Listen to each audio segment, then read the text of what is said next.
Dr. Baer, could you please tell us what your present professional affiliation and title are? I'm the Roy A. Roberts Professor of Human Development and Family Life and Psychology at the University of Kansas. Okay, and what does the Roy A. Roberts Professor mean? Was this an endowed chair? Or? Yes, it's an endowed chair. And Roy A. Roberts was a publisher of the Kansas City Star. oh, I see. He started as a cub reporter, having been trained in journalism at the University of Kansas, and ended as publisher and owner of the newspaper. And his widow, I believe, endowed these 3 chairs. I see. Well, that's very nice. How long have you held this position? Since 1974. Do you have any other present professional affiliations or connections or anything? Well, I'm considered a senior scientist in the Lifespan Institute. I have had courtesy positions with child psychiatry and with pediatrics. Incidentally, I've been the Roberts Professor since '74, but I've been at the University of Kansas since 1965. Oh, okay. Yes, that's important. Well, now, how do you describe yourself as a professional? If a high school student were to ask you what you do for a living, what would you say to them? I teach at the university. Okay. Do you consider yourself to be a behaviorist Oh, yes. and a behavior analyst? Yes. Okay. Now, what about previous professional affiliations before you came to Kansas? Can we work backwards? When you came to Kansas, where were you coming from? I came from the University of Washington. That had been my first professional postdoctoral job. I'd been there 8 years. 8 years, so. Between 1957 and 1965. Okay. All right. Then you say that was your first job after you got your degree. Okay, well, I'd like to know a little bit more about Don Baer. Can you tell us something about where you grew up and your childhood and where you went to high school and so on? I grew up in a lot of different places. Uh-oh. My father was a union organizer. Oh. He was very good at his job, and consequently he was considered the organizer of last resort. So we were constantly moved to communities where someone else had failed at the job. I see. He usually succeeded in 2 to 4 years, and we moved on. Oh, I see. I've So lived in St. Louis, Missouri, Dallas, Texas, Haverhill, Massachusetts, Reading, Pennsylvania, and then I went to the University of Chicago. Would you say that most of those settings were large cities that you grew up in, where you lived, actually? Most of my memories are of small towns. Small towns. So you were, well, does that mean you weren't actually living in these big cities? You were... I have no memories of St. Louis, only the faintest memories of Dallas. But Haverhill, Massachusetts was a town of about 50,000 people when I was there as a boy. And the suburb of Reading, Pennsylvania, in which my family lived, was quite small. I see. Okay. Where did you graduate from high school? I didn't graduate from high school. I spent my junior year in Mount Penn, Pennsylvania, and went to the University of Chicago at the age of 16 without a high school diploma. They allowed it in those days. Yes, I vaguely remember that. Well, that's amazing. Okay. So when did you start at the University of Chicago? 1948. 48. What was your major subject in your first college years? In those days, the undergraduate program at Chicago had no majors. Oh, it was a program of liberal education. It was considered uniform for all students. Variations in it occurred only as a function of a series of placement tests that indicated that some of us might not take certain courses. So we were all educated alike and had a degree in what we thought was liberal arts. Oh, that's interesting. Well, backing up a little bit, when you were a child, did you have any career aspirations? Did you say to yourself, when I grow up, I'm going to be a blank? Yes, I thought that when I grew up, I would be what my big brother was, which was a mathematician and a physicist. Oh, How much older was he than you? 6.5 years older. I see. Okay. What hobbies and avocations did you have in your younger days? Photography, chess, reading. Did you have any animals at all when you were young? I think we had 1 or 2 dogs when I was a boy. Okay, now when you first went to college, what, let's say, when you started at the University of Chicago, what were your career ambitions at that time? Did you have any at that point?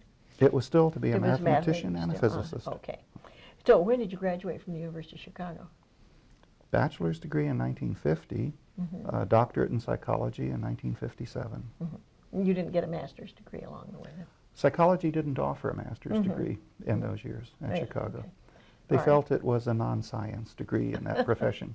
Okay. They didn't want to train anyone who was not a scientist. All right. It's beneath them. So, okay, how did you happen to get attracted to the field of psychology? By accident. In my undergraduate exposure to it, it appeared to be essentially Freud and similar theories. And I already knew enough about natural science approaches to discredit that as an example of natural science. I ignored it after the examination. But in my graduate years, when I was studying mathematics, a friend of mine who was a graduate student in psychology and who knew I was a student in mathematics asked if I could explain the Weber-Fechner law, which he had found in his experimental psychology textbook, written as a differential equation. And he thought, what mathematicians do I know? Don. So he showed me this page and asked me what it meant. And I told him, which didn't seem to help at all. But it then occurred to me that this was a psychology text with a differential equation. I'd never seen anything remotely resembling a differential equation in any of the Freud that I had been assigned to read.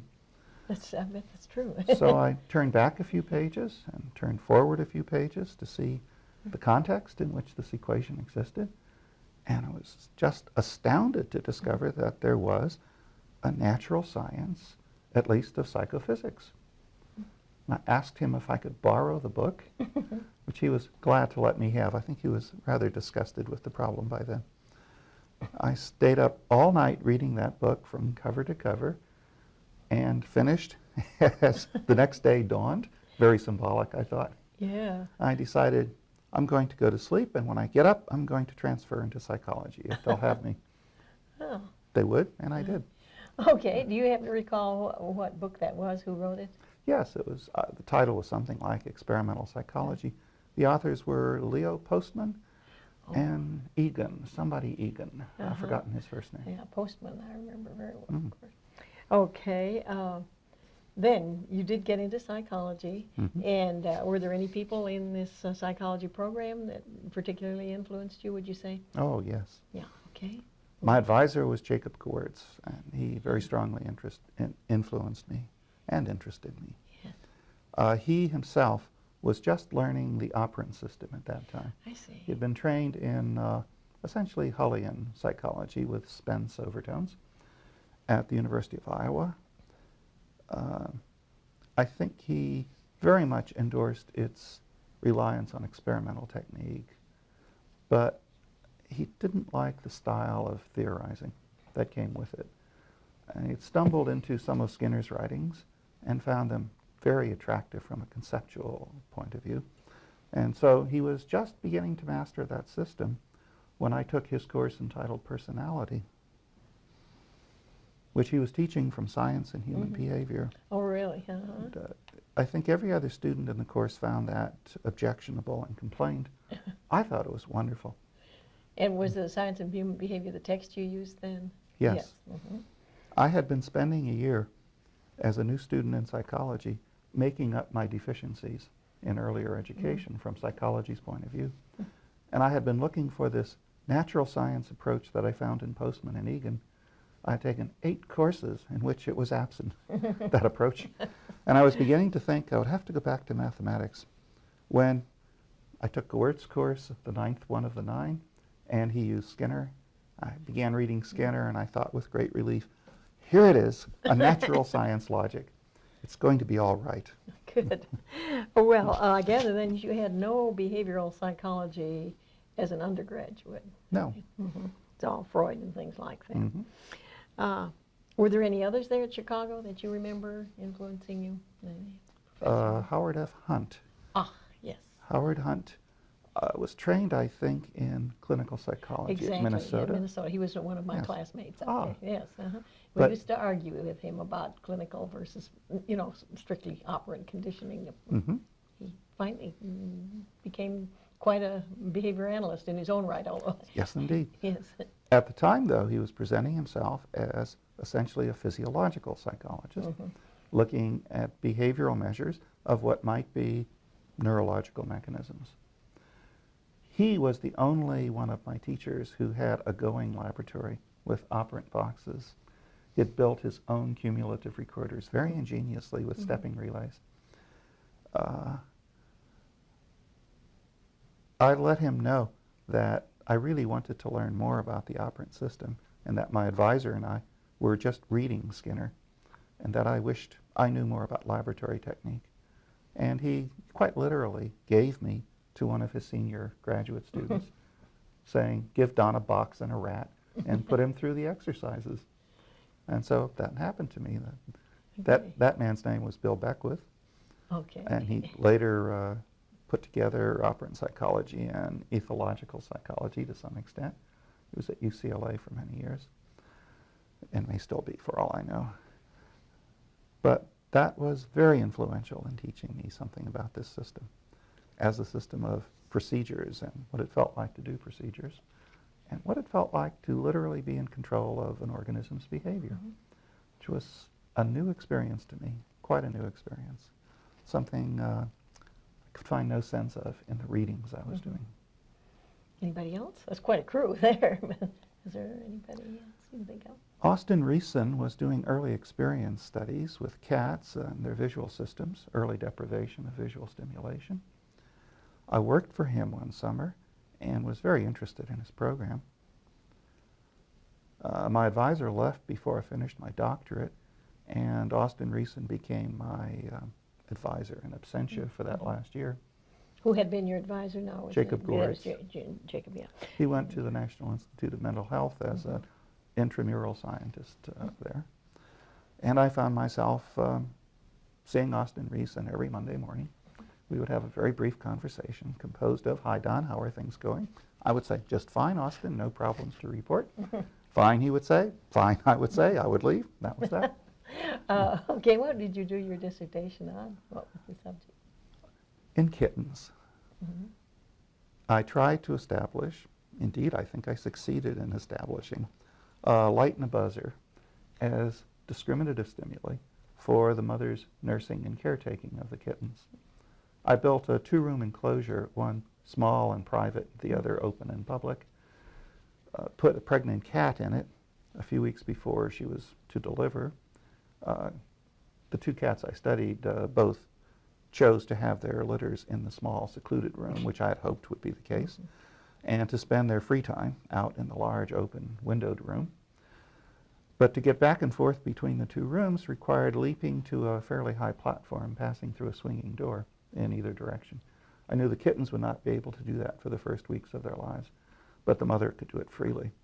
And so I had created an environment in which every entry of the mother to do any caretaking errand was preceded by a light and a buzzer coming on. And I then tested the kittens after weaning to see if a light buzzer complex had any secondary reinforcing function for them. And it did have considerable function. I reared a control litter with the same frequency of light and buzzer presentations, but presented at random rather than correlated with the mother. And indeed, I put in a changeover delay to prevent any accidental correlations with the mother's entry. And the two litters differed really quite markedly in their responsiveness to light and buzzer as a reinforcer. For what kind of a response did it function as a reinforcer? I didn't have a cat Skinner box. I made a testing cage about 2 feet square with a small closet that a kitten would just barely fit into.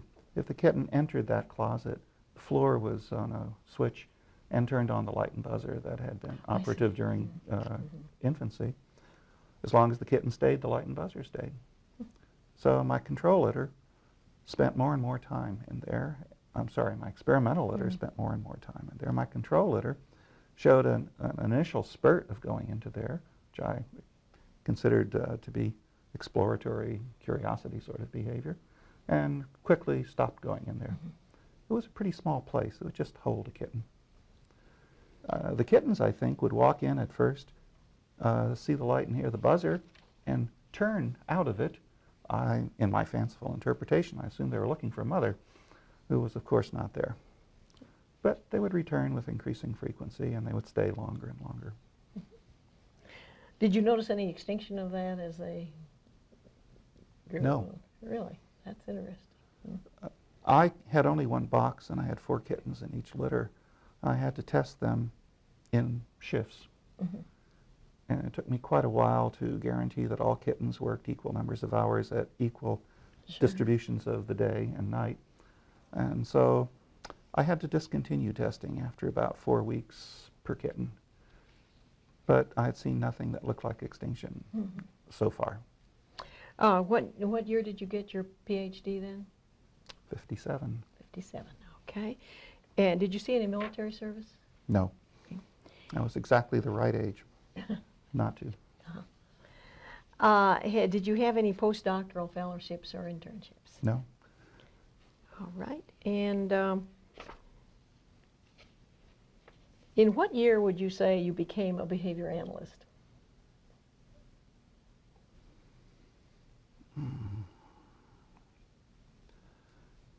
I became a logical positivist in 1948 or 49. It became clear, therefore, that the only kind of psychology I could study would be some form of behaviorism, because it seemed to me that of all the forms I was introduced to, the behavioral approach was the one most open to natural science standards of proof. More of its concepts were operationally definable than any other systems. There was just no choice. I was therefore a behaviorist quite early. A behavior analyst was a term that I don't think existed when I was being trained. I think that's probably true. Skinner had used it, but he didn't make a big thing of calling it. Right. Well, then let's put it this way. In what year would you say you became committed to the operant approach? It's probably 1954, 53 or 54. Okay. It was Howard Hunt's giving me to his graduate student, combined with reading Keller and Schoenfeld that same year. That did it. Okay, you have mentioned, as I recall now, 3 books that you felt were influential: was Postman, The Experimental Psychology, and Science and Human Behavior, and now you mentioned Keller and Schoenfeld. Principles of Psychology, yes. Right. Were there any others that you recall as outstanding? Were there any journal articles? I'd like to return to an earlier question, if it's all right. Oh, surely. In thinking of the teachers who were influential for me, I gave you 3, but there was a 4th. Helen Koch, K-O-C-H, was teaching child psychology at the University of Chicago. It was late in her career, early in mine, and I took her course on intelligence testing in children. I was not officially a developmental student, but all my interests were in the question of whether early learning was qualitatively different from adult learning or not. And the operant system didn't say so, didn't say not either. It seemed a really interesting question at the time. So my interests were developmental, but I was not officially a child psychology student. I took her course and was very much influenced by her and by some of her strategies. She was an intensely empirical researcher. Her papers were all uniformly filled with tables, graphs, and figures of what she had measured, nicely organized and presented. She essentially was someone who believed in facts. Theory took up very little of her time. And yet, in taking her course and listening to her interact with some world-famous people from other disciplines that the University of Chicago had available at those times, I discovered she knew theories very, very well. She didn't think they were important. She understood them quite thoroughly. And she held her own with any guest expert we had from any field, which I thought was extraordinarily impressive. I didn't know anyone else on faculty who could do that. She was, for me, an ideal of someone who took facts very seriously and who established them with great care and presented them with great care. Well, I have another question here related to your reading, and That has to do with journal articles. Do you recall reading any journal articles that were especially influential? Frank Beach wrote an article entitled The Descent of Instinct that I was just very impressed by. It taught me a tremendous amount about what I had thought of as the nature-nurture controversy. It set the model for what later could be called contextual styles of thinking. It was, I thought, a triumph of experimental analysis in a difficult problem area. And it made so clear, let's see, the year must have been 55, roughly? Well, yeah. That would be about right. 53, 54 maybe, and somewhere in there. Beach made the nature of the controversy clear in ways that I find the 90s have not improved upon. A book by Oyama quite recently put forward a position which was offered as very advanced and sophisticated. I found it identical to Beach's position. She, of course, had 40 years more data to present, but the logic was the same. Very unusual logic then, and I think it still is. But it seemed to me it was the way to think about these problems. Okay, any other journal articles that you think? McCorkadale and Meal's distinction between intervening variable and hypothetical construct, it didn't teach me something I didn't already know, but it stated it as elegantly as I was ever going to find it stated. And it just solidified that belief for me and that value. All right. Now, I gather that you started your operant research with animals. Am I correct about that? Yes, with kittens, having been trained in a rat laboratory. Okay. How many animal species have you worked with together, would you say? I've worked with those two and with chicks. No pigeons? No, I've never had experience with a pigeon laboratory. Amazing. Okay. Actually, I have rather severe allergy to pigeon dander. Well, it's just as well. It's just as well. Yes, indeed.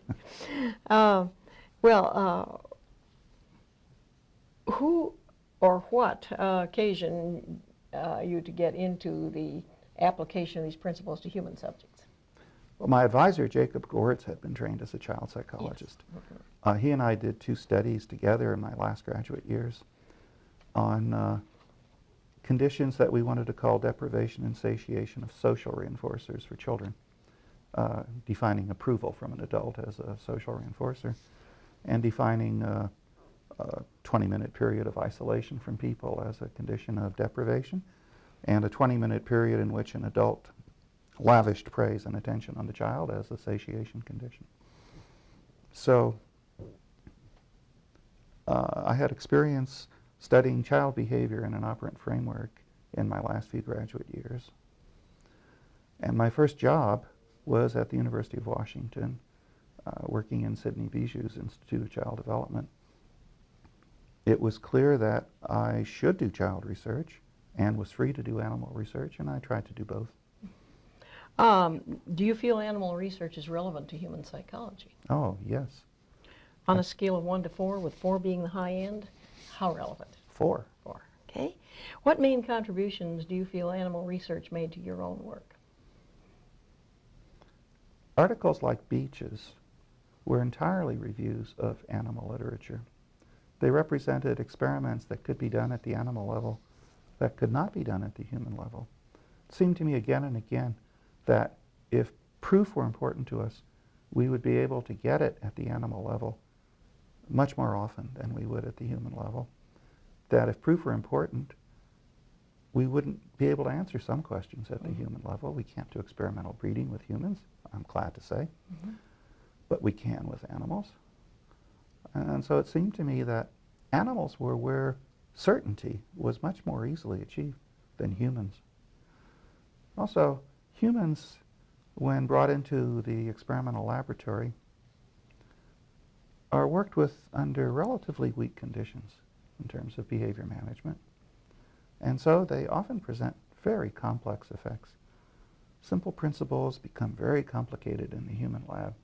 They were still simple in the animal lab, relatively speaking. All right. What operant principles do you feel translated most readily to the human work?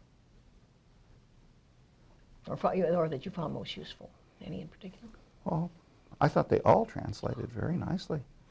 The ones that, when I began to be interested in application, it seemed to me that a really large proportion of human problems represented absent reinforcement contingencies, misplaced or misdirected reinforcement contingencies, inadequate scheduling. That if you just knew reinforcement, extinction, discrimination, and scheduling, you could do a tremendous amount of human application with great effectiveness. The more complex concepts and arrangements hardly seem necessary for so many problems. Well, what are some of the research fields and applied fields that you have worked on and approximate times? I've always been very interested in imitation, in social control, in what the textbooks of the day used to call complex human behavior, especially because for some psychologists, operant psychology grudgingly became acceptable as an explanation of very simple performances in humans, but they would always hold out problem solving, thought, language, personal relationships, etc., as complex human behavioral cases. And typically the argument was an operant analysis will not be satisfactory for these. And I thought it would.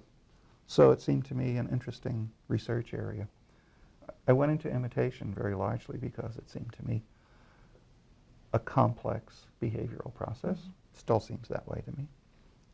But one that would respond very readily and handsomely to an operant analysis. And one that had great implications for application. Indeed. It's a wholesale teaching technique. So when did you do research in this field? What? I began at the University of Washington, probably in the early 60s. I thought I wanted to show generalized imitation. The writings of Miller and Dollard and Miller on the subject had been influential. But I wanted to go further at the empirical level, not just the theoretical level. I thought I would do it in animals, but as I read more and more of the relevant literature, I discovered, it seemed to me, imitation is already a very well-developed behavior in animals. I wanted a case where I could find a zero baseline and produce imitation, rather than simply turn on or modulate an already existing skill. I couldn't find a convenient animal that the literature didn't tell me was already imitative. They were. So then I thought, I'll do it with human babies, very naively. And then I talked to some of my colleagues who ran infant conditioning labs, discovered that I might well try this in human babies, but that standard tests of infant abilities show what looks like imitative finger poking at 6 or 9 months of age, and that therefore I would have to work with neonates if I wanted a truly naive organism, and that would require about 5 or 10 years of apprenticeship, learning how to run an infant lab. So that was very discouraging. And my next and final thought was, perhaps in the institutions for those with profound retardation, I would find people with an absence of imitative skill. And perhaps I could teach them from a zero baseline how to imitate and generalize it. And that turned out to be possible and practical and valuable. What kinds of imitation, what kinds of behavior did you start with these individuals? Simple motor responses, clapping the hands, touching parts of the body, sort of thing, and manipulating small objects. And you did find generalization of this, that when they Yes. learned to imitate one behavior, it was easier for them to learn to imitate another. I found that if I was willing to invest between 200 and 1,000 hours in training, I could get more and more, with increasing probability, I could show a new model and have it imitated on its first presentation. I know that method has been used sometimes in teaching mute subjects to speak. Did you do any of the speech research? No, I tried adding vocal responses to motor responses in my first subjects and found difficult, but possible. It typically needed some kind of a chain. I'm curious by what you meant about imitation in animals being so widely demonstrated. Well, I thought I'll teach rats to imitate. I read the literature and found they already imitate. What do they imitate? Do you recall? They observe other rats solving problems and then show a savings in their own solution of the problem when their turn comes, compared to comparable controls who have not had that observation period. That sort of thing. Okay. It may not have been the Yeah, kind of imitation I came to study later, but it was sufficient to discourage me from using an animal preparation at the time. Okay. This is an aside, but I would like to look into that because we've had almost universal failures of an animal to learn by imitation from another animal, except in the sense of going to the same place where the other animal is. Well, no, as I say, that was aside. Okay. Now, what other fields have you worked in with human subjects, let's say? Language training programs, again for profoundly or severely retarded clients. Many studies of the effects of social reinforcement on problem behaviors in preschool children, daycare children. When were some of these? Montrose Wolf pioneered that for me, and I just followed his model starting in about 1962 or 3 or 4, I'm not quite sure of the year, and have continued it. That was at the University of Washington. I've Was continued that the it here. Dickey study? Yes. Yeah. Well, Dickey was a special He case. was one of them, yes. But okay. Mont Wolf, collaborating with Florence Harris, who ran the preschool at the Institute of Child Development at the University of Washington, did some simple teacher attention contingencies and straightened out 1 or 2 problem behaviors in children who seemed intractable up till then. That was very impressive, very dramatic to me. Interestingly, Sid and I had discussed strategy the year that Mont came to be Sid's postdoctoral research associate. And the notion that we would ask him to look into the possibility of doing something like that was discussed by us. But we didn't know how it would be done. And he did. He just did it. What about other areas of research or applications?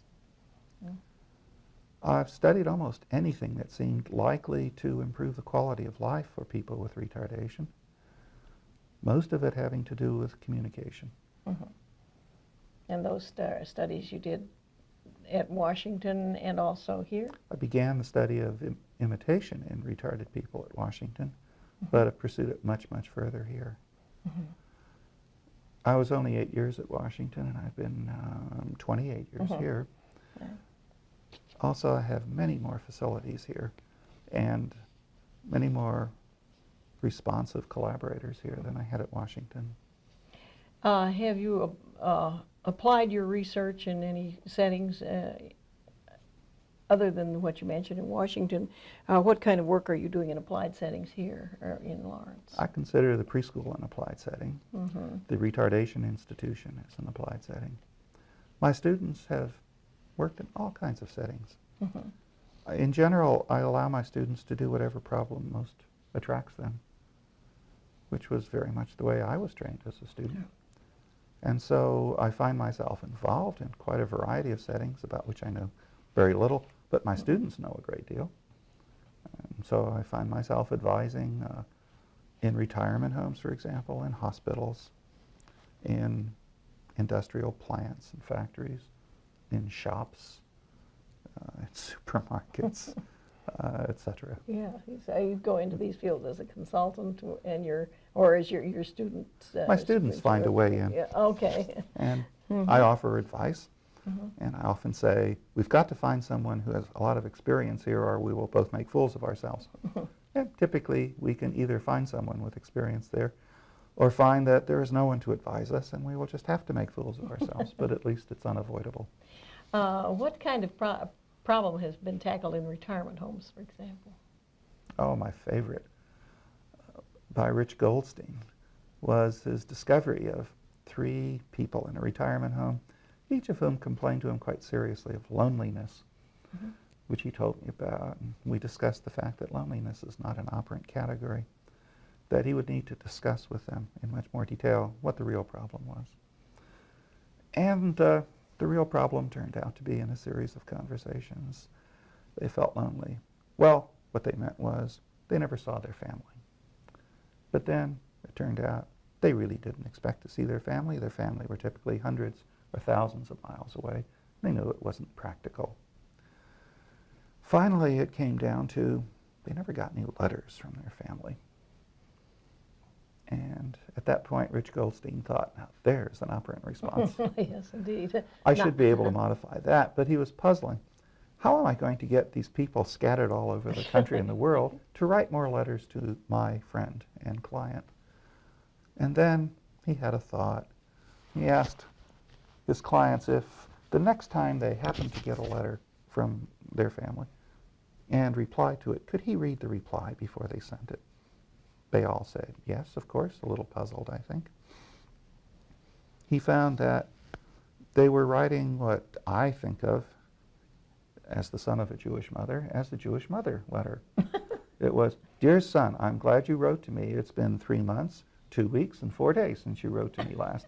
I appreciate that you're a very busy man and have many important things to do, but I should think you could find at least a moment to write to your mother once in a while, etc., etc. Rich found that those were the letters they were writing to the people who wrote to them, and he, also being the son of a Jewish mother, thought that this was a punishment and not a reinforcer. And so he undertook as his intervention to teach his 3 clients how to write a non-recriminatory letter.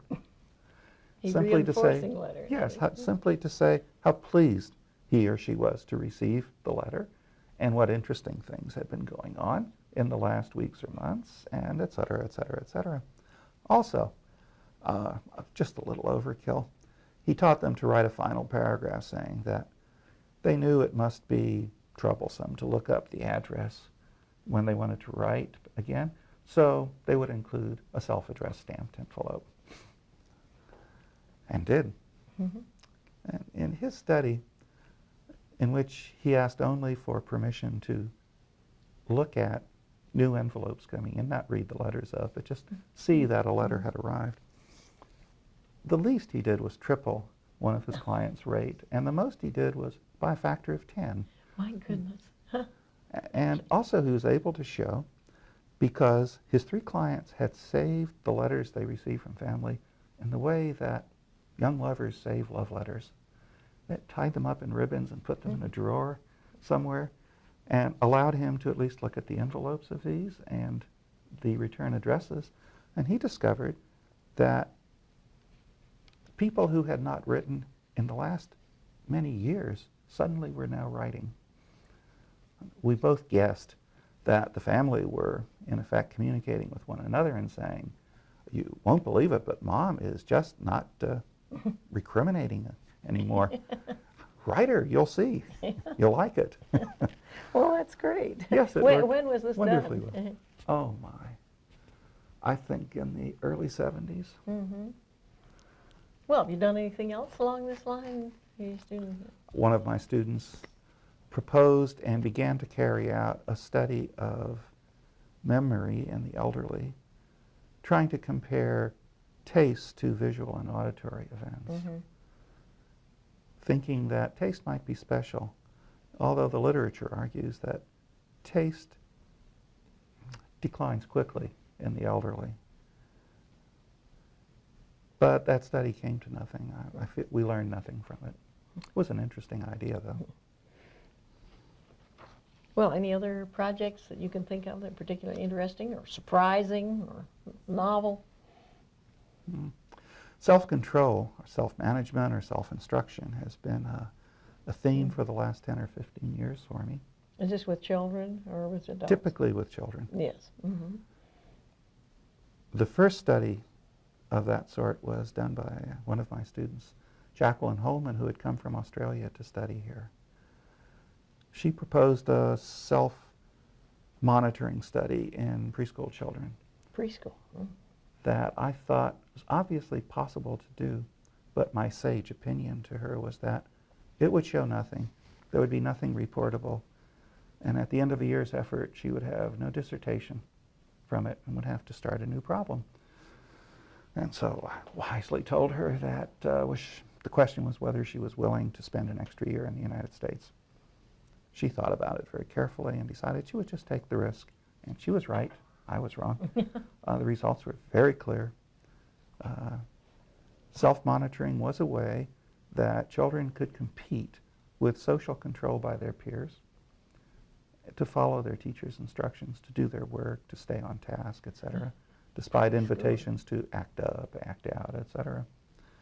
The results were very clear, very dramatic, and having predicted that there would be nothing there, I had read the literature, and the literature reports a lot of success and a lot of failure, with almost no appreciation of the conditions that determine success and failure. It looked happenstance. And so I thought it was a very risky problem, but the results were so dramatic that they justified for me personal involvement in the problem. Currently, my students and I pursuing some grant-supported research into self-instruction in preschool children. We've devised academic problems, cognitive problems, for example, discriminating what two complex visual events have in common, and sorting through a collection of like events for those that have and those that don't have what these two things have in common. That's a problem that we can teach most effectively if we include a self-instructional component, and can hardly teach it all without it.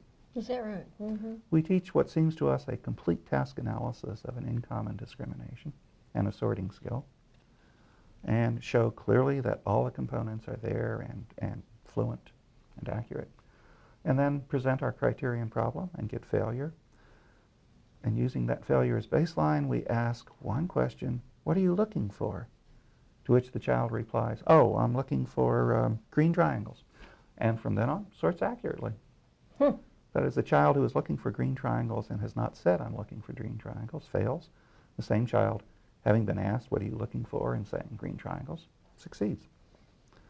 Children who say incorrectly what they're looking for then succeed in sorting what they said they would sort, even though it's the wrong thing. If a child looks at a green triangle problem and says green and sorts green, that will be an erroneous response, but I'm impressed by how often what the child says in answer to our casual question determines perfectly what the child will do. Children seem very robust at doing what they say they will do.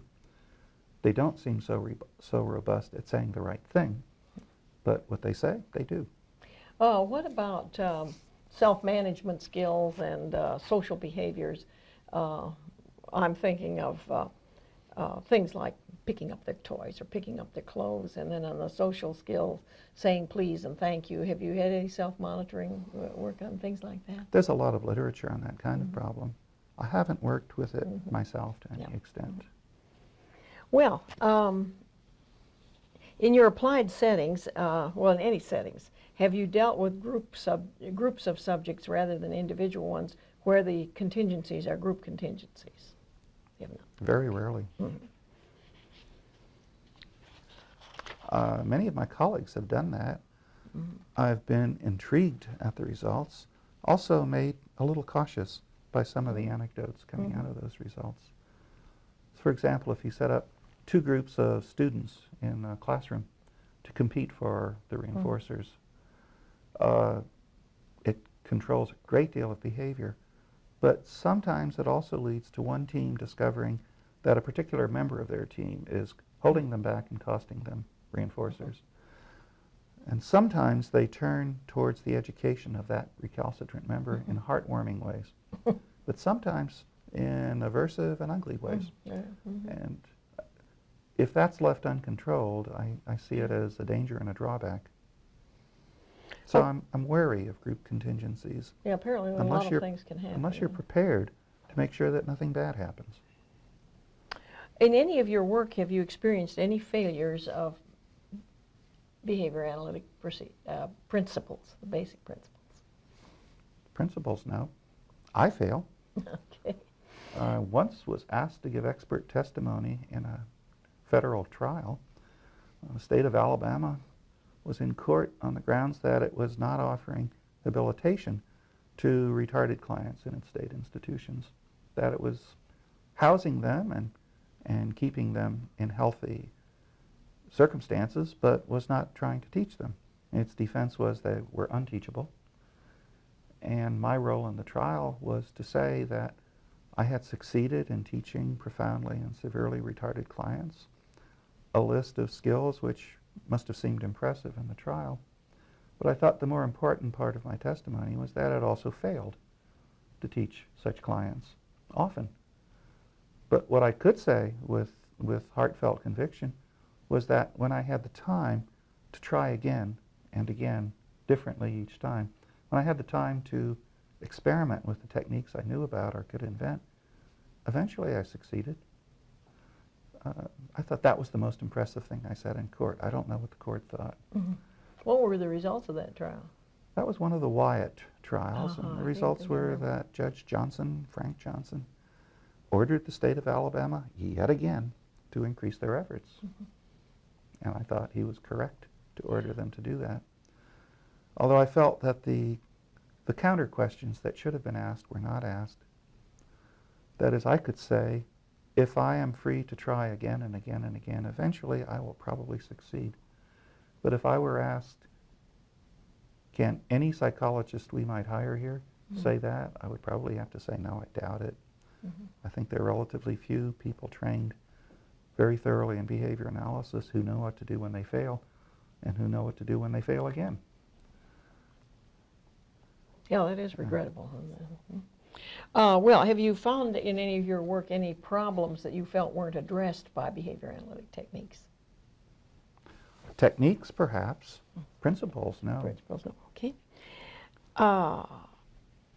Have you had occasion to set up behavioral programs in schools or in institutions and others where you've trained the staff and then you have to draw back from it yourself and leave it in the hands of this trained staff?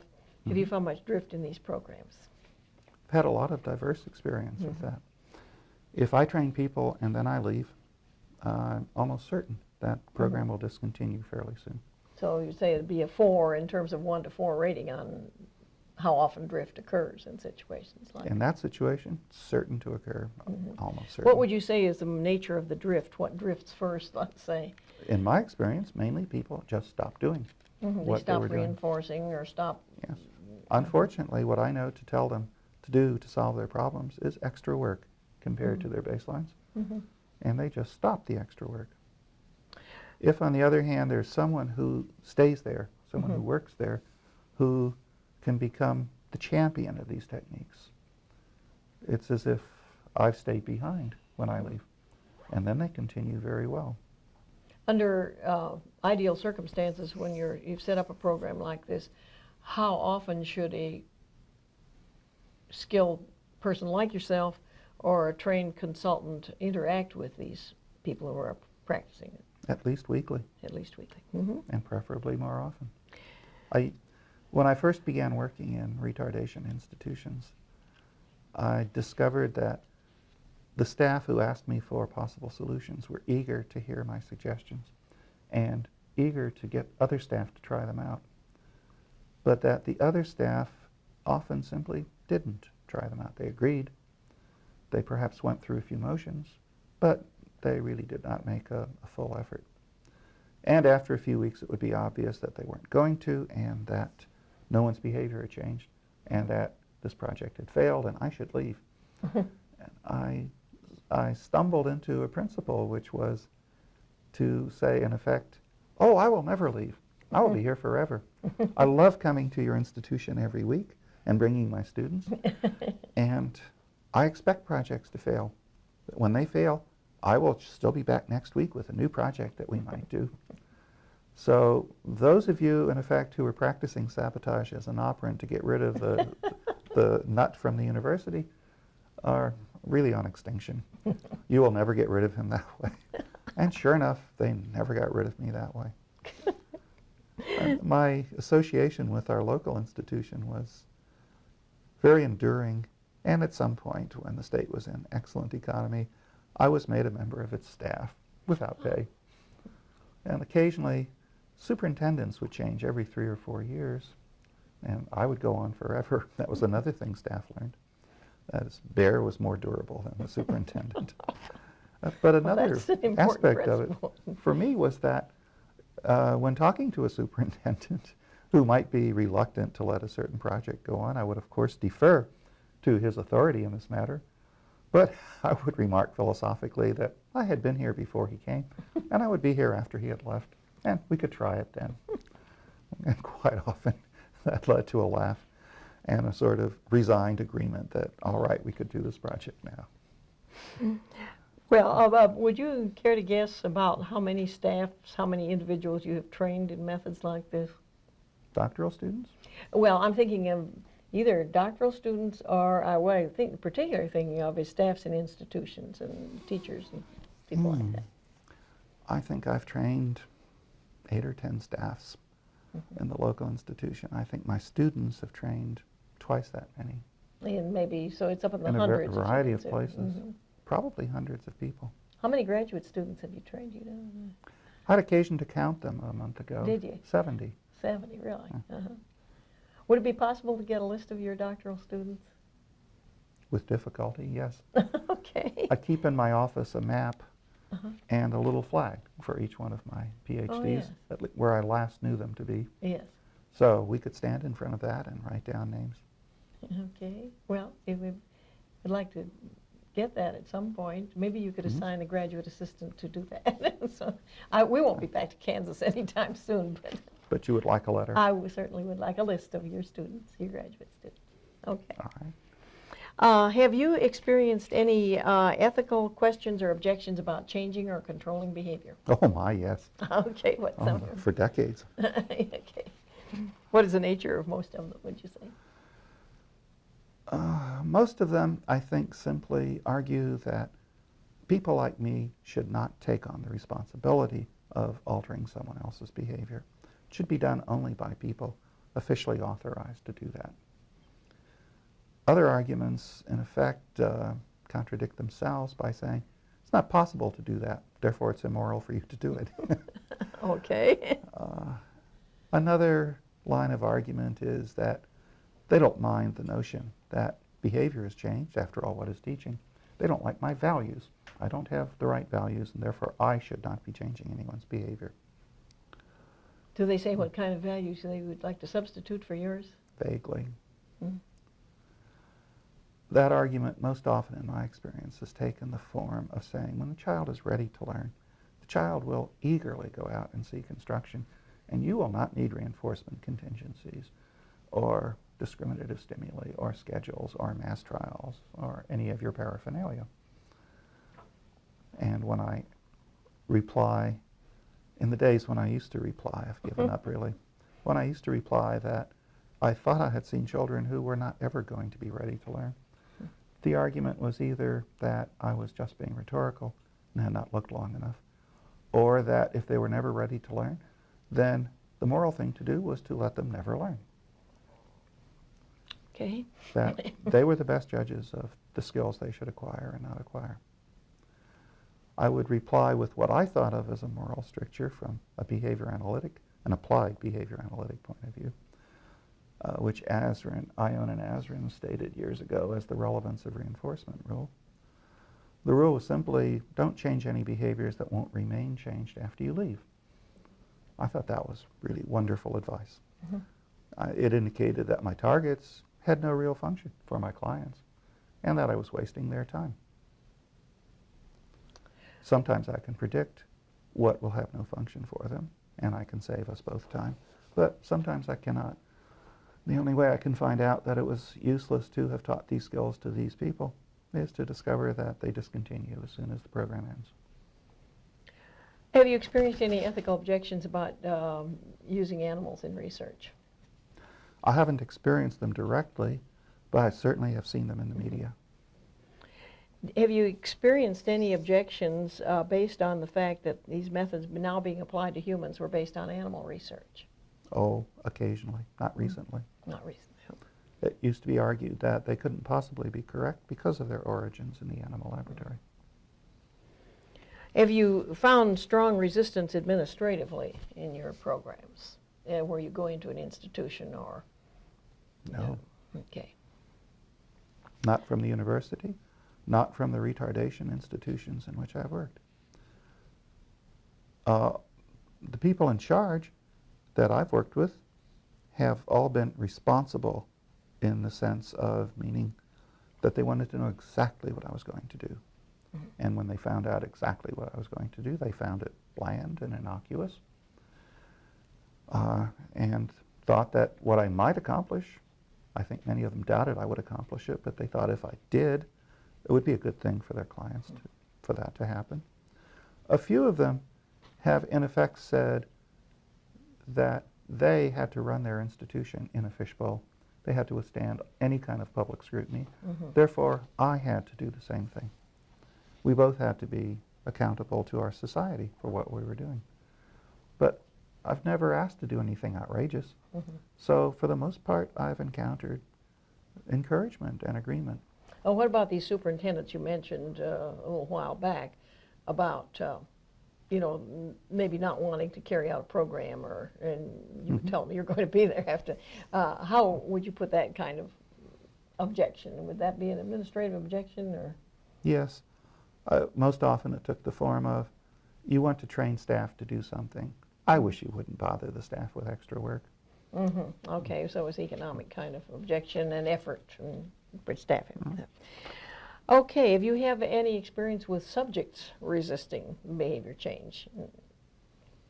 Not if I know my business. Okay. I can make an experimental session reinforcing for almost anybody. Was there any event in your career that dramatically changed its direction? That self-control study set me off on a line I probably would not have gone off on without mm-hmm. that daring student and her study. My acquisition of a word processor, relatively late, changed many aspects of my professional behavior. Yes, experience a lot of us have had. Yes. Don't you wish you had it when you wrote your doctoral dissertation? Oh my, yes. I hated to type, and I loved to word process. Right. All right, what do you consider to be your most significant or influential publication? If I go by citation indexes, it's Baer, Wolf, and Risley, Some Current Dimensions of Applied Behavior Analysis. The Grizzly Bear and Wolf article. Yes. That's cute. Although, I think that the article that we wrote 20 years later for the 20-year celebration of the journal was a much, much more sophisticated article, much, much more realistic. And what was the title of that one? Some Still Current Dimensions. It was an anniversary piece. Yes. Mm-hmm. The first I thought was written full of hope and naivete, and the second was written full of hope and sophistication, which 20 years from now I'll probably look back on and say, still naive. Well, you write another one. Yes, of course. But interestingly, the first one still remains an influential and very often cited article, and the second one, which I thought was much more correct, doesn't. Well, it has not really got off to, maybe it hasn't had time yet, wouldn't you say? What year was it, 1990? 88. 88. Mm-hmm. Forgotten about that. Well, if you had your academic and professional life to do over again, would you do anything differently? I would be a good advisor earlier than I was. Advising graduate students is something I learned to do. I wish I could have known how to do it from the outset. I sometimes think with pain about inadequately advised early students of mine. Nothing else, I think. Mm-hmm. How would you advise a student who wanted to get into a career like you're, say, a beginning college student or high school student who wanted to do what you are doing? How would you advise such a person to prepare, professionally and personally? A high school student. Mm-hmm. Learn to write. Mm-hmm. Learn to keyboard. Learn to talk. That is to say, learn to express yourself in sentences and paragraphs without 1,000 you knows and like that and sort of and kind of interjections. Okay. Yeah. Do you feel that there have been any particular roadblocks in behavior analysis toward the entry or advancement of minorities or women? I think that we have more often been seen as highly conservative than as highly radical. That is, it seems to me we're more often damned as fascists than as communists. That may have discouraged minorities. In what sense do you mean that? How do you mean people who damn us as fascists? What do they mean? What? They think that we know what's best for the world and that we are going to impose our opinion of what's best for the world with our magic tricks of controlling people's behavior. I think essentially they see us as the mad scientist of the movies. I think that if minorities hear us condemned as very conservative, they will assume that therefore we're anti-minority and probably should not be messed with. We were very much men's discipline when I entered the field.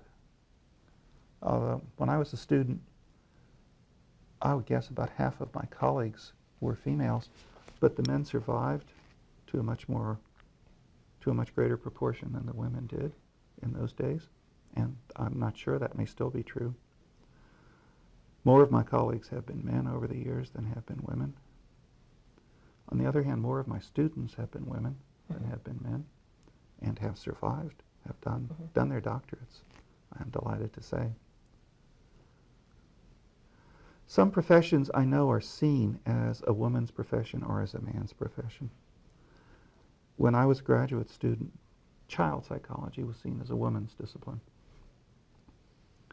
It was intriguing to me when I visited Brazil that psychology as a whole was seen as a woman's discipline there. Psychiatry was the man's discipline. Psychology was not. In the same spirit that medicine is seen often as a man's discipline and nursing as a woman's. Psychiatry and psychology seem to have the same relationship there. I'm sorry to see. But Well, I think all of these things seem to be changing. My oldest daughter, Ruth, is Associate Professor of Clinical Child Psychology at the University of Kentucky. Her career was straightforward, smooth, pleasant. She knows academically that there is such a thing as sexual discrimination, but she's encountered relatively little of it. And I think that's not a typical case, but it's a possible case. Well, whom do you think you have influenced?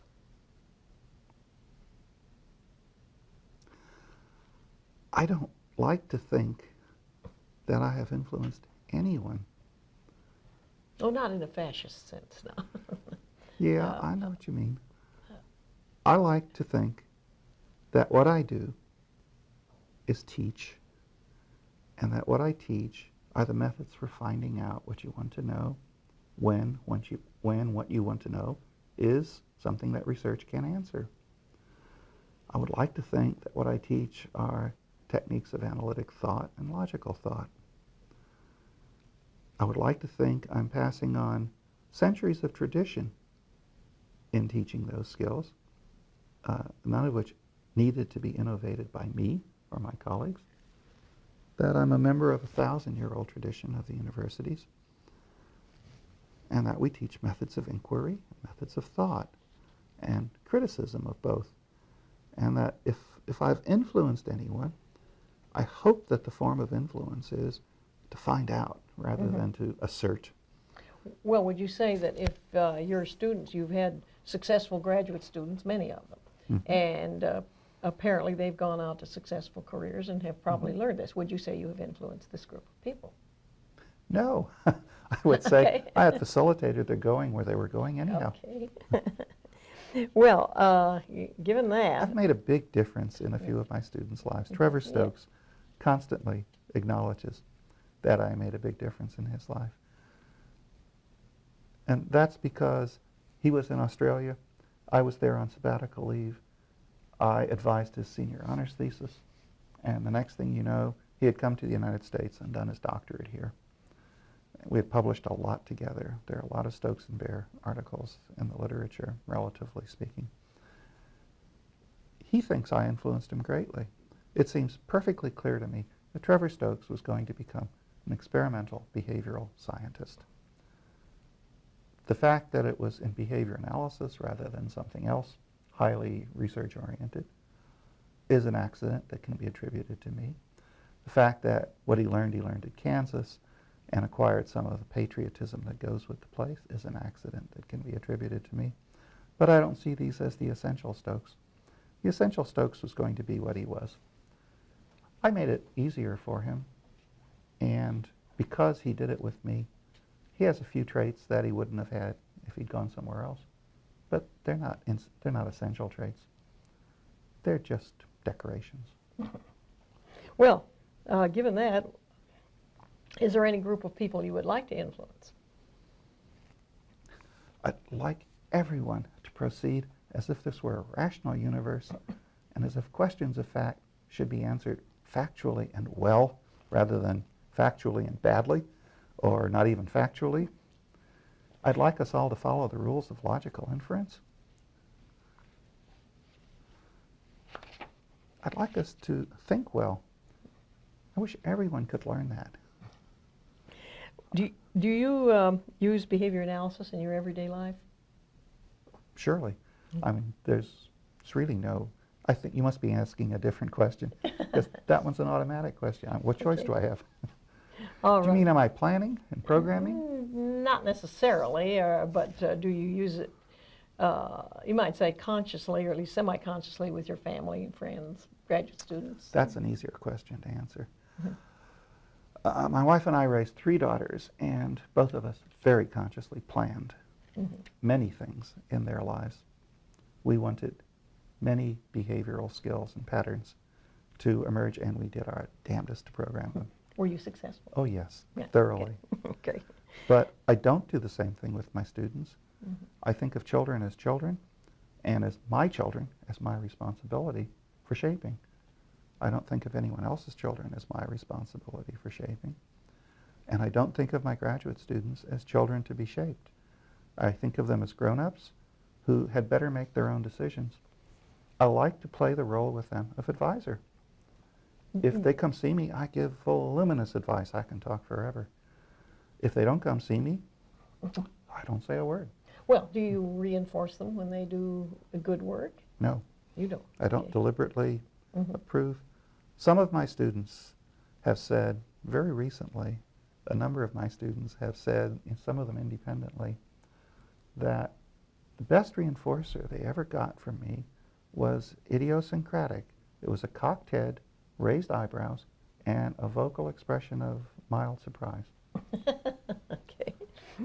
All And right. in thinking about that, I thought, that was not deliberate, but I'm glad that that's true, because I don't want to praise them on 2 grounds. One is, I want to treat them as independent science research people, and therefore they don't need my praise. Or if they do need my praise, this program's in trouble. Because the second reason is, there's going to be extraordinarily little of that kind of support for them the moment they're postdoctoral.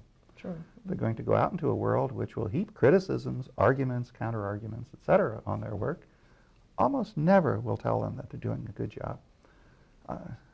The award may come 40 years later, if ever. They have to be prepared for that environment.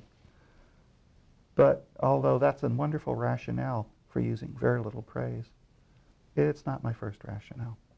My first rationale is, I'm not shaping you. I'm advising you. If you do something that I think is wrong, that's really fine with me. As long as I've had opportunity to tell you why I think it's wrong, and what all your options are, and what the consequences of all your options are as best I can see them, as long as we have thought it through, and you want to do what I think is the wrong thing, it's fine with me. You should do it. You're not my child. I would not let my child do that, but I certainly would let my students do that. Well, have you ever used behavior analysis to modify your own behavior? Yeah, occasionally. quit biting my fingernails many years ago. I lost a whole lot of weight many years ago, and then decided it wasn't worth the effort. Gained it back. Here it is. Do you feel behavior analysis has been successful in solving human problems? To the extent that it's been allowed, yes. On a That's scale a very of 1 to small 4? extent. Yeah, okay. Well, what am I rating? You're rating the success in the areas that it's been applied to. Where it's been applied, I think it rates a 4. Okay. How often it's been applied rates a 1. Yeah, okay. You're one of several who have put it that way. Mm-hmm. How would you suggest that we improve or increase the use of behavior analysis in solving human problems? New areas, new methods, what ones can you suggest? If you're asking what we haven't done and ought to do and in what priority, that's one question. If you're asking how we can get applied much more often than we're being applied, that's another question. No, I'm just asking, do you see any particular areas where we need to introduce the methods where it hasn't been introduced, or increase its application where it has been introduced? And what areas would those be? In the world of the universities, looking for conceptual respectability, we should continue to try our analyses at language and what other disciplines refer to as problem solving and higher cognitive processes. It's the only way I think that we can establish our respectability as a serious discipline amongst them. This assumes that it's worth doing that. Some days I think it is, and some days I think it's not a bit. At the level of application, though, our society has a collection of problems that are very urgent for it, that may be survival problems. If we can find out how to solve them, we should. Although, again, there are days when I think it's hardly worth the effort. In my opinion, there exist about 15 or 20 behavioral models of how to do public education effectively, efficiently, and in ways that the students involved adore. No one will do them that way. They're in the literature, they've all been demonstrated as successful and effective, and they're not attractive to our society. They don't get adopted. I fear that we could take up problem after problem after problem, some of them very urgent to our society as a whole and its survival. And if we did produce solutions, they would be behavior analytic solutions, of course. And I think there is something about behavior analytic programs that is unattractive to our society. I think they really don't like the assumptions that come with, the implications that follow, and they turn away. They don't like our language. There are moves in the field to adopt a more everyday humanistic language that would be attractive to a large audience. My personal opinion is that if we adopt that language wholeheartedly, we will stop being analytic in the way that we are, and I think we will stop making progress. We will be looking for causation in the wrong places, within ourselves rather than in our environments and our experience and history. And typically when our ideas are applied and fail, we will not know what to do next. Whereas I think if we follow our current language and therefore remain unattractive to most of our society, we will be analytic. We will more often than not know what to do next and be right in what we think we ought to do next more often than not. So I see us in an insoluble conflict. To be who we are, I think, is going to be unattractive to our society indefinitely into the future. To be something attractive to them, I think, is not to be who we are, and is to be no more effective than anyone else in the social and behavioral sciences, which is not notably effective. Well, in that context, are you optimistic about the future of behavior analysis? Neither optimistic nor pessimistic. So on a I scale offered of an 1 to opinion 4? at ABBA a few weeks ago, a week ago, to the effect that we are here to stay. There will always be a behavior analysis, basic and applied. It will always be a very sound discipline, and the people in it, I think, will always have very good morale. They will know exactly what they're doing, what they're not doing, and why. I think we will always be very small discipline. So if the question were survival, I'm very optimistic.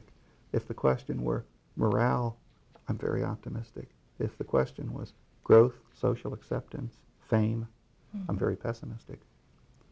That's hard to put on a scale of 1 to 4 in terms of optimism. I put any one of them on a scale, Yeah, but okay. all together, I No, don't know you how can't to. do it. Okay. Well, do you see any one individual on the horizon who will replace Skinner? Well, sentimentally, that's not possible. All right. Okay. From a socio-historical point of view, I guess it's also not possible. That opportunity comes once in the development of a science and a social science. Sorry, I mean, in the development of a society that is developing its science. The moment that Skinner existed in comes once and not again. And therefore, the moment was unique and the man was unique. And in a sense, I think it's a good thing that there probably will not be another sainted person. It's better for the discipline if it's something that we can disseminate ordinarily and regularly to students anywhere, any respectable university, from any of 100 respectable textbooks, than if it depended on nearly magical qualities of one person. It would be a discipline very much at risk, and I would not even be sure it was a discipline. But if Skinner can die and the discipline can go on and expand and grow and prosper, then it is a discipline. And we should be grateful to him that we don't need him anymore. Well, where do you think the field is going in the next 10 to 20 years? What do you say with its directions that are being taken? I think basic research will continue as it is now, striving for a theory of why behavior analytic principles are principles, which it doesn't seem to have now. From my point of view of what I think of as science, I don't need a theory which says why behavior analytic principles are principles. But apparently people in the basic field, a few people in the basic field at least, see this as a lack. I suspect that when they interact with basic scientists and other behavioral sciences and social sciences, they find this gap. That those people have theories, which change sometimes by the year, but they do have theories about why things are the way they are, even if they're wrong about how they are. And we seem to have essentially a collection of descriptive principles that are remarkably applicable to real-life problems. It's almost as if the basic people have a nearly complete description of how behavior works. There isn't more to do in that line. Consequently, their hands are idle. They don't have anything to do. Yes, the devil finds work for idle hands, I think, is a true. basic principle of behavior. And so they're flirting with theories. I noticed a special issue of JAB on ballistic concepts. My colleagues and I and our students spent a semester reading that one special issue and arguing it. I didn't find any benefit for the discipline in the entire issue. It's something I noticed they are doing. I predict they will continue to do things like that. I guess, I don't want to say I predict, I guess I will continue to not see any merit for the discipline in it, but I guess they will continue. In application, it's harder to predict what we will do. We will find ways to tackle harder and more difficult and larger scale problems, and probably have some success with some of them, and probably be ignored in doing so. We'll do it anyhow. Most people don't seem to have a very clear idea of what science is all about. Could you give us your definition of science? Oh, that would take a while. Brief description of what you think science Well, is. when ordinarily with people who know the code words, I say natural science, and they nod and say, oh, that stuff. For me, science is what you get when you rely on experimental rather than correlational or any other methods of inquiry, when you insist upon reliable, valid measurement rather than just taking what looks as if it ought to be the relevant thing, and when you sample so as to represent what you want to generalize to. Sampling, measurement, and design, especially in the context of experimental design, are what define behavioral science for me.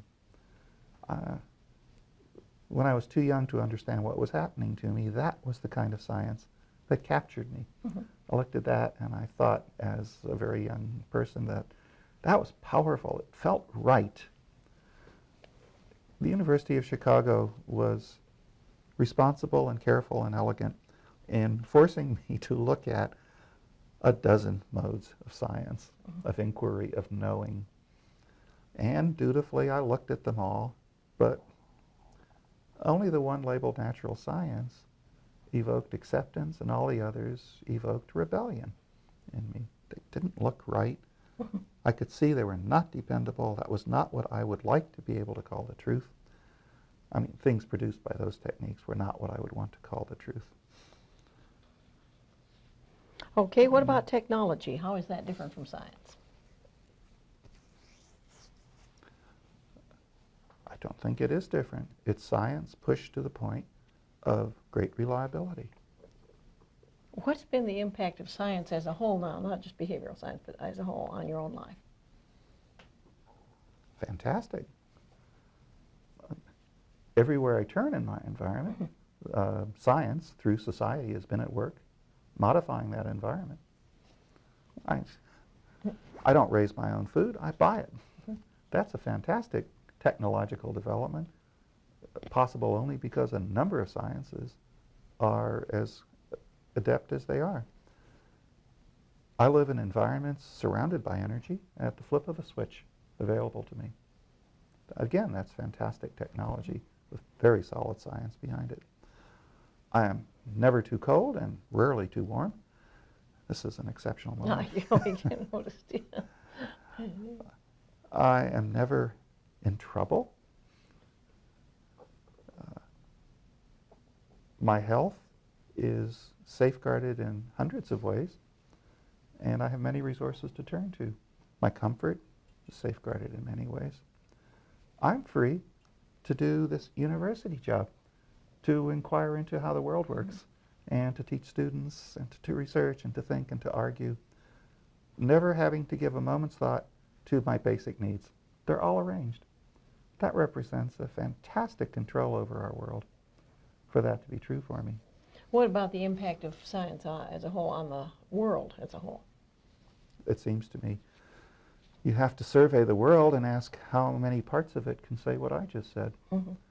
Essentially, that's a great deal of the West and some parts of the East, and the rest probably cannot say that at all. I suspect, the statistics are never very clear to me, but I think it may be true that half the world is involved in an intense struggle for its daily food. I never give a thought to my daily food. It's perfectly programmed and perfectly available, and I can afford it any day. Half the world doesn't know where its next meal is coming from. Is that an answer to what you asked? Yeah. Yes, it sure is. Do you consider psychology to be science? No. The last time I looked at the American Psychological Association, which was about 10 or 12 years ago when I quit, it had 52 divisions. It seemed to me, I will overstate this, but not very much, it seemed to me that very few members of those divisions could talk to most members of the other divisions, or cared to. When I would wander out of my division into one of the others, I could sort of understand what they were talking about, but I didn't know why they were doing the problems they were doing. They didn't seem to make sense to me or have any urgency. The most recent divisions at the time seemed to be concerned with sports, with death, with what I thought of as very non-fundamental topics of that sort. Someone, I think, seriously tried to characterize psychology as not in a paradigm clash, but as having come to the point of having a paradigm clash, of being pre-paradigmatic. I think that might be accurate. But for me, it implies that psychology is a word with meaning for society, but not for science. Do you think behavior analysis is a science? Yes. Okay. But you don't consider it necessarily as part of psychology? I would not like to be considered part of psychology.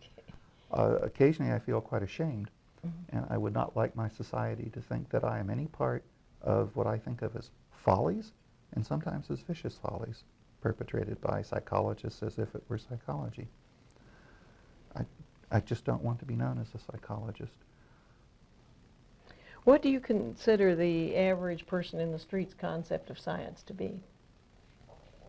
Mysterious, powerful, can't do without it, makes the car run, makes the house warm or cold, keeps the lights on, etc.